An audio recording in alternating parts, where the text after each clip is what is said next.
المغرب غالبا بيصوم لوحده ويعيد لوحده، وساعات بيصوم معانا.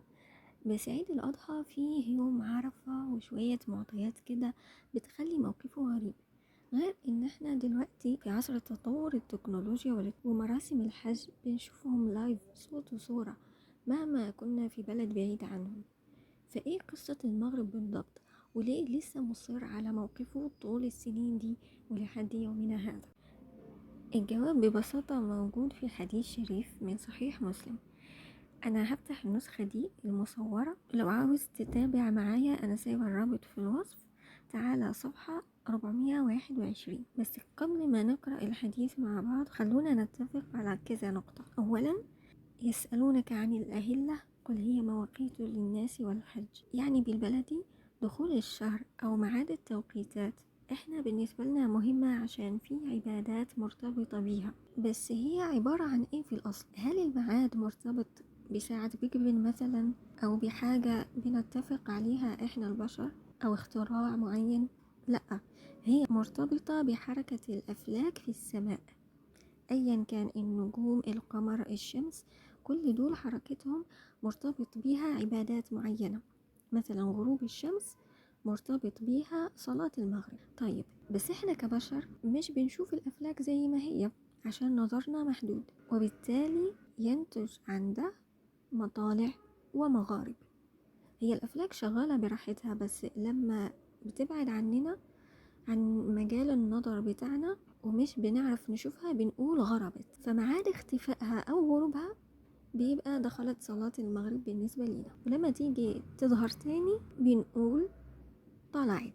قال القرافي: قاعدة: نصب الله تعالى الأوقات أسبابا للأحكام كالفجر والزوال ورؤية الهلال، والأوقات تختلف بحسب الأقطار، فما من زوال لقوم إلا وهو فجر لقوم وعصر لقوم ومغرب لقوم ونصف الليل لقوم، بل كلما تحركت الشمس درجة فتلك الدرجة بعينها هي فجر وطلوع شمس وزوال وغروب ونصف ليل ونصف نهار، وسائر أسماء الزمان ينسب إليها بحسب أقطار مختلفة. يعني دلوقتي حسب كلام القرافي وحسب اللي احنا بنشوفه بعيننا بالحواس الخمس، يعني اختلاف المطالع بين البلدان حاجة طبيعية وثابتة ومعروفة، لكن شرعا هل نعتد باختلاف المطالع الطبيعي ده أم لا؟ هنا بقى بنيجي للحديث اللي في صحيح مسلم: باب بيان أن لكل بلد رؤيتهم، وأنهم إذا رأوا الهلال ببلد لا يثبت حكمه لما بعد عنه. حدثنا يحيى بن يحيى ويحيى بن أيوب وقتيبة وابن حجر. قال يحيى بن يحيى أخبرنا، وقال الآخرون حدثنا إسماعيل وهو ابن جعفر عن محمد وهو ابن أبي حرملة عن كريب أن أم الفضل بنت الحارث بعثته إلى معاوية بالشام. قال: فقدمت الشام فقضيت حاجتها، واستهل علي رمضان وأنا بالشام، فرأيت الهلال ليلة الجمعة، ثم قدمت المدينة في آخر الشهر، فسألني عبد الله بن عباس رضي الله عنهما ثم ذكر الهلال، فقال: متى رأيتم الهلال؟ فقلت: رأيناه ليلة الجمعة. فقال: أنت رأيته؟ فقلت: نعم، ورآه الناس وصاموا وصام معاوية. فقال: لكننا رأيناه ليلة السبت، فلا نزال نصوم حتى نكمل 30 أو نراه. فقلت: أولا تكتفي برؤية معاوية وصيامه؟ فقال: لا، هكذا أمرنا رسول الله صلى الله عليه وسلم. وشك يحيى بن يحيى في نكتفي أو تكتفي، يعني شك في هل هو في الأصل العبارة كانت نكتفي أو تكتفي. المهم عشان نشرح القصة، هو كريب ده هو خادم ابن عباس، هما كانوا في الحجاز تقريبا في المدينة المنورة، والخليفة في الزمن ده هو معاوية، وهو كان موجود في الشام. أم الفضل كانت عاوزة مثلا تشتري حاجة أو توصل كلام لحد في الشام أو الله أعلم، المهم كان عندها شغل عايزة تقضيه في الشام، فبعثت كريب اللي هو خادم ابن عباس، بعثته إلى الشام، يعني سفر وليالي وأيام. هو وصل للشام قضى حاجتها ودخل عندهم رمضان، وهو كان من الناس اللي شافوا الهلال وشافوه يوم الجمعة، في آخر رمضان كان رجع عند ابن عباس، فضل يتكلم معاه وكلمة تجيب كلمة لحد ما جابوا سيرة الهلال ودخول الشهر. لما قالوا قريب إن الشهر دخل عندهم يوم الجمعة، وابن عباس بالنسبة لهم كان الشهر دخل يوم السبت، في الأول كان عاوز يتأكد منه: أنت شفته؟ فقال: أنت رأيته؟ فقلت: نعم، ورآه الناس وصاموا وصام معاوية. إذن ثبت دخول الشهر يوم الجمعة. هل ابن عباس هيقضي يوم بما إن الرؤية ثبتت والخبر وصل؟ قال: لكننا رأيناه ليلة السبت، فلا نزال نصوم حتى نكمل 30 أو نراه. لو كان الحديث وقف هنا ما كانش هيبقى فيه دليل شرعي ملزم، لأنه آخره هنقول مثلا ده اجتهاد صحابي أو مذهب الصحابي، لأنه في النهاية مذهب الصحابي فيه اختلاف هل إحنا لازم نعمل به أو مش لازم، لأنه هو مش نبي، يعني هو مش بيوحى إليه، مش هو أصل التشريع، ممكن اجتهاده يطلع غلط مثلا.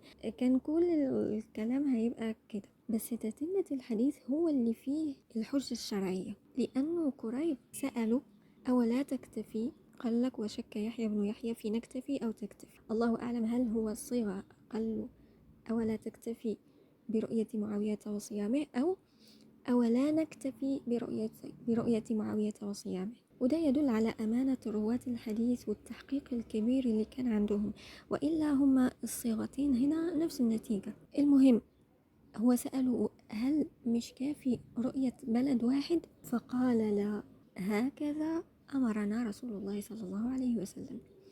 هنا خلاص لما صحابي يرجع الكلمة لرسول الله إنه سيدنا النبي هو اللي أمرنا بكده، هنا خلاص سمعا وطاعة وينتهي الجدال في المسألة. والجميل فيها إن فيها تفاصيل، وفيها برضو إن الخبر وصل، يعني علشان في بعض الناس بيقولك لأ هم كانوا بيعملوا كل بلد برؤية خاصة بيها عشان يعني شساعة البلدان والأخبار مش بتوصل، مش زي زماننا والكلام ده. لأ، هو المرة دي بلدين بعيدين عن بعض عندهم مطالع فلكية مختلفة، فاختلف ميعاد دخول الشهر، ووصل الخبر للقطر الثاني، يعني وصل الخبر لابن عباس، وبدل ما يقضي يوم قرر انه يتمسك بأمر رسول الله اللي هو ان اختلاف المطالع الطبيعي مؤثر في الحكم الشرعي، يعني لكل بلد رؤيته. وعلشان كده قال القرافي بعد ما شرح فكرة اختلاف المطالع: وخاطب الله تعالى كل قوم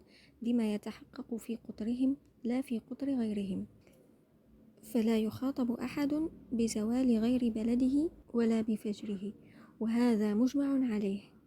وكذلك الهلال يعني زي الشمس مطالعه مختلفة، فيظهر في المغرب ولا يظهر في المشرق إلا في الليلة الثانية بحسب احتباسه في الشعاع، وهذا معلوم بالضرورة لمن ينظر فيه.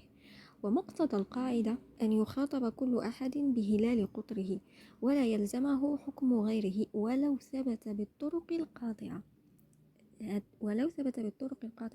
يعني حتى لو تصوره لي لايف صوت وصورة بس في بلد تاني، ده لا يلزمني شرعا ولو ثبت بالطرق القاطعة، كما لا يلزمنا الصبح وإن قطعنا بأن الفجر قد طلع على من شرق عنا.